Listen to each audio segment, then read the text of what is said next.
Hello বন্ধুরা, আমি আজকে শাপলা ইলিশ ভাপা করব। তো চলো কি করে করব সব কিছু তোমাদের সাথে শেয়ার করছি। দেখো, শাপলাটাকে আমি সুন্দর করে পরিষ্কার করে নিচ্ছি। তো হাত দিয়ে এটাকে ভেঙে নিব, এত নরম এটা। তা কী মশলা দিচ্ছি দেখাই যাচ্ছে।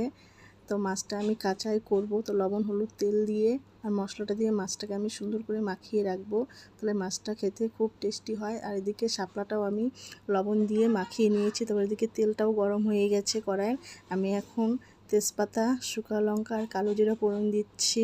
তারপরে আমি শাপলাটা ছেড়ে দিব। তো শাপলাটা একটু লবণ হলুদ দিয়ে একটু ভালো করে নাড়াচাড়া করে সামান্য পরিমাণে জল দিব।